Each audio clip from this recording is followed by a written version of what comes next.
시청자 여러분 안녕하십니까. 평일 저녁 7시 지역 이슈의 생생한 흐름을 한눈에 보여드리는 생방송 TBS7 시작합니다. 코로나19 위중증 환자 수가 보름 만에 1000명 밑으로 떨어졌습니다. 오늘 0시 기준 위중증 환자 수는 전날보다 42명 줄어든 973명으로 집계됐습니다. 신규 확진자 수는 3024명으로 사흘 연속 3000명대를 나타내며 감소세를 보였습니다. 사망자는 51명이 추가돼 누적 5,731명을 기록했습니다. 이런 가운데 오늘 법원은 백신을 접종하지 않은 청소년에게 학원과 스터디 카페, 독서실 이용을 제한하는 방역 패스 적용의 효력을 정지해야 한다는 판결을 내놨습니다. 서울행정법원은 전국 학부모 단체 연합 등이 낸 청소년 방역 패스 도입 행정명령 집행정지 사건에서 일부 인용 판결했습니다. 정부의 방역 패스 처분 취소를 구하는 본안 소송의 결과가 나올 때까지 방역 패스의 효력을 정지해야 한다고 판단한 겁니다. 재판부는 헌법 제11조 평등 원칙을 근거로 학원 등을 방역 패스 의무 적용 시설로 포함시킨 부분으로 인해 신청인들에게 생길 회복하기 어려운 손해를 예방하기 위한 긴급한 필요가 있다고 인정된다고 판단했습니다. 이어 백신 접종자와 미접종자 사이 코로나19 감염 확률 차이가 크지 않다며 감염 비율 차이만으로 미접종자가 코로나19를 확산시킬 위험이 훨씬 크다고 볼 수 없다고 덧붙였습니다. 택시 플랫폼 카카오티 블루에 가입한 택시는 3만 대가량으로 후발주자를 크게 따돌리며 플랫폼 택시 업계 1위를 차지하고 있습니다. 매달 수백 대의 택시들이 신규 가입하고 있지만 카톡 택시를 떠나는 기사들이 잇따르고 있습니다. 카카오티 블루를 떠나는 택시 기사들을 이용철 기자가 취재했습니다. 서울 시내의 한 택시 미터기 대리점. 카톡을 상징하는 노란 띠와 캐릭터를 떼고 잘 떨어지지 않는 부분은 도구로 떼어냅니다. 카카오티 블루 택시 등을 뜯어내고 그 자리에 모범 운전자 등을 다시 달고 있습니다. 지난해 3월 카카오티 블루를 시작한 김종하 기사는 건강이 나빠져 9달 만에 탈퇴했습니다. 수입도 좀 올리려고 시작을 했는데 이걸 쫓아다니다 보니 지금은 이제 건강을 너무 잃어서 지금 뛰려고 왔습니다. 강제콜이기 때문에 내가 활용할 시간을 제대로 하지도 못하고 만약에 이제 일을 접는다든지 콜을 수령을 들으면 점수도 내려가고 해서 거기에 너무 신경도 쓰이고 콜을 받는 자체가 좀 스트레스를 많이 받아서 그래요. 카카오 콜 없이 길에서 손님을 태우는 배회 영업. 일명 길방에서도 수수료를 떼가는 것은 문제라고 지적했습니다. 우리가 생각하기는 그거는 잘못됐다고 봅니다. 왜 그러냐면 길방 뛴 거는 타수입이고 여기서 돈을 찍어서 준 거는 여기서 버는 거는 여기서 떼가고 다른 데서 버는 건 떼가지 말아야 되는데. 지난해 7월 카카오티 블루 택시에 가입했던 장상현 기사도 5달 만에 계약을 해지했습니다. 강제 배차로 승객을 태우러 먼 거리를 달려갔지만 운행 거리는 정작 짧은 콜, 일명 똥콜이 많은 데다 수수료 부담까지 커졌기 때문입니다.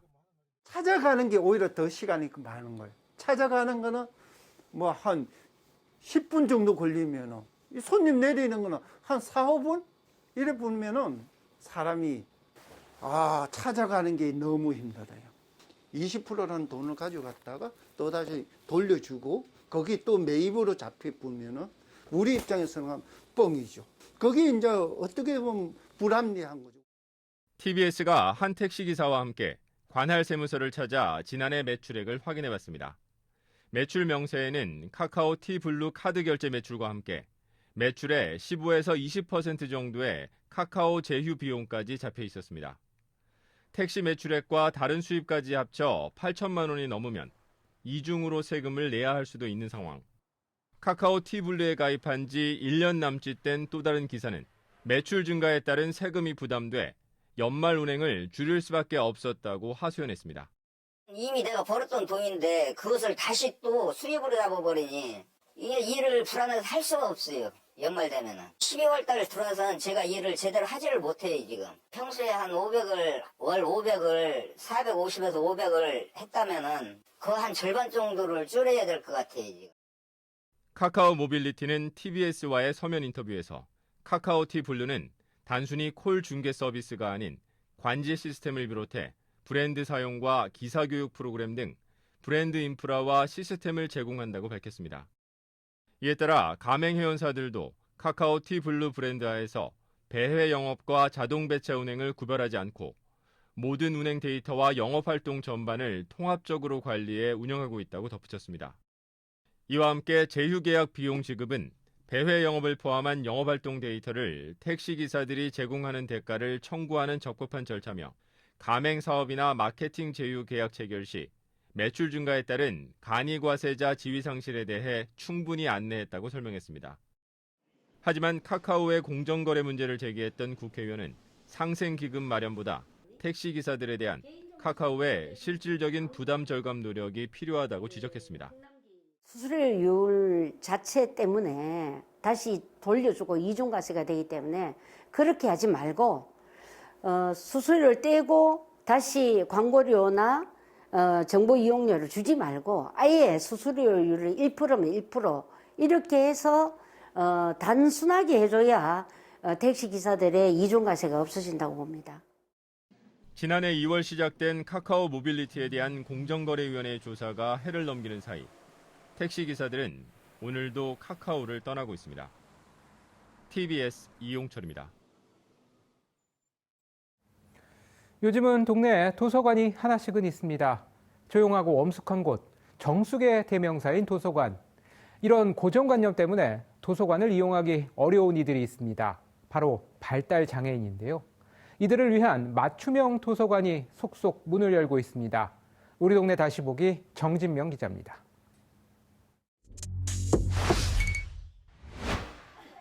아버지와 아들이 나란히 들어옵니다. 조성원 씨는 아들 운기 씨가 마음 편히 책을 읽을 수 있는 도서관을 오늘도 찾았습니다. 책 보는 게 재미있었어요. 어떤 책을 가장 좋아하세요? 동물. 발달장애가 있는 아들을 위해 회사까지 그만둔 아버지는 하루 종일 아들과 함께 지내고 있습니다. 아들이 책을 좋아해서 도서관을 자주 가야 하지만 그동안 쉽지 않았습니다. 책을 빌리러 갔을 때 이제 일반 열람실 가서 쭉 둘러보고 할 때 이제 조용한 데서 뭐 소리를 지르거나 동물 흉내 소리를 그냥 자연스럽게 내거나 할 때는 굉장히 좀 미안하기도 하지만 눈총이 많이 따갑고 뭐 그런 적이 많았었습니다. 그리고 이제 어린이 열람실 같은 경우는 비교적 이제 가서 조금 소리를 내도 괜찮은데 반면에 이제 아주 어린 자녀들을 데리고 온 어머님들이 이렇게 큰 친구가 가서 이렇게 행동을 크게 하거나 이렇게 좀 뭐 이상한 소리를 내고 그러면은 좀 무서워하면서 피하고. 운기 씨처럼 발달장애인들이 책을 읽을 수 있는 도서관, 일명 시끄러운 도서관이 구로 종합사회복지관에 개관했습니다. 시끄러운 도서관은 은평구 다음으로 구로구가 서울시에서 두 번째로 열렸습니다. 이곳이 기존에 어린이 도서관이 있었어요. 인표 도서관이라고. 근데 그게 오랜 시간 좀 방치가 되어 있어서 마침 저희도 도서관으로 적합한 장소를 찾고 있었고 안 쓰고 있는 도서관이 있어서 면적도 이 정도면 맞겠다 싶어서 저희가 이곳을 선정하게 되었습니다. 현재 이 도서관에는 발달장애인과 느린 학습자들의 눈높이에 맞게 짧은 문장과 그림 등으로 구성된 인지, 촉감, 소리 도서와 보호자들을 위한 교육도서, 일반 주민을 위한 교양서적 등 1,700여 권의 서적이 설치되어 있습니다. 발달장애인들을 위해 만들어진 도서관이지만 지역과 나이 상관없이 누구나 자유롭게 이용할 수 있습니다. 서울시 장애인 복지정책과 통계 자료를 보면 현재 2021년 9월 기준으로 서울시에 사는 발달장애인은 33,985명이고 구로구에 사는 발달장애인은 1,541명입니다. 서울시 25개 자치구에 사는 발달장애인은 적게는 360여 명에서 많게는 2,700여 명이 삽니다. 하지만 이들이 책을 읽을 수 있는 공간은 많지 않습니다. 지역에는 많은 도서관이 크고 작은 것들이 많이 있잖아요. 그리고 각 주민센터에도 보면 책 빌릴 수 있는 곳들이 많이 있고 그런데 그런 것들이 잘 안 되니 이런 게 좀 많이 생겨야 된다라고 생각을 합니다.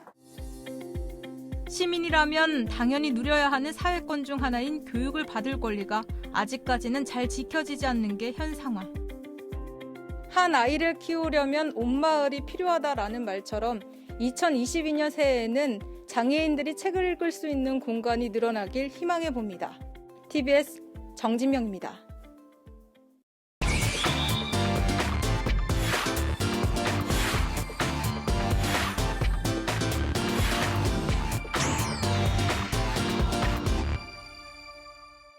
사진으로 픽한 오늘의 이슈 픽앤픽입니다. 첫 번째 사진입니다. 오미크론 변이 확산세에도 불구하고 뉴욕은 그야말로 축제 현장이었습니다.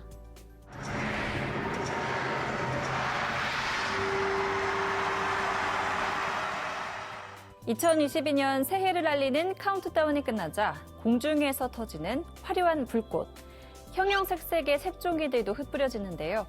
무려 1.5톤이나 되는 색종이가 이날 행사에 사용됐습니다. 이날 열린 행사는 세계에서 가장 유명한 신년 행사 중 하나인 볼드롭 행사인데요. 1월 1일 0시 직전 원타임스퀘어 빌딩 꼭대기에서 대형 크리스털 공이 40m 높이의 깃대를 따라 천천히 내려오고 시민들은 함께 카운트다운을 합창합니다. 행복한 새해라고 쓰인 전광판을 바라보며 수많은 인파가 새해를 축하하던 이날 행사. 전날 뉴욕주에서 코로나19 1일 신규 확진자가 역대 최다인 8만 5천여 명을 기록했지만 뉴욕시는 이날 행사를 예정대로 치렀습니다. 이렇게 화려한 신년을 맞은 뉴욕. 하지만 그 다음이 문제입니다. 색종이로 뒤덮인 거리를 청소하는 환경미화원들. 치워도 색종이는 줄어들지 않는데요. 바람을 타고 멀리 날아가는 색종이가 야속하기만 합니다. 게다가 노 마스크 차림으로 흥에 취한 사람들. 치우기 힘든 쓰레기보다 더 걱정할 건 치유하기 힘든 코로나 감염이 아닐까요? 두 번째 사진입니다. 검은색 연기로 휩싸인 건물. 무슨 건물인지 알아보기 힘들 정도인데요. 이곳은 남아프리카 공화국 입법 수도인 케이프타운에 있는 국회 건물입니다. 하지만 국회임을 알리는 글귀는 검은 연기에 가려졌습니다. 불이 난 건 현재 시간으로 2일 오전 5시 30분쯤 국회 구관 3층에서 시작된 불로 지붕이 무너져 내렸고 신관과 체육관 등 다른 건물로 번지기 시작합니다. 소방관 70여 명이 투입돼 화재 진압에 나섰지만 국회는 거의 전소된 상태. 의정 활동도 어렵게 됐습니다. This is a very sad day for our democracy because Parliament is the home of our democracy and Parliament is also a strategic key point. And I must say that we have the situation under control for now. We will be continuing with the investigation as to the cause of the fire. 공휴일이라 국회가 폐쇄돼 있어서 다행히 부상자는 없다고 하는데요. 화재 현장을 찾은 시릴 라마포사 대통령은 스프링클러가 정상 작동되지 않은 것 같다며 원인 규명에 의지를 밝혔습니다. This is a national key asset, and of course we are still going to go into what caused the fire, and the fire having started in the old assembly, how it then moved to the National Assembly. It's something that will still be investigated. 현지 경찰은 50대 남성을 용의자로 붙잡아 조사 중인데요. 불이 나기 전 건물 내부로 들어가는 모습이 CCTV에 포착됐기 때문입니다. 2008년 2월 숭례문 화재 사고로 온 국민이 침통했던 그때가 떠오르는데요. 소중한 유산을 지켜내지 못한 남아공 국민들의 자책감. 그 당시 우리와 크게 다르지 않을 것 같습니다. 지금까지 픽앤픽이었습니다.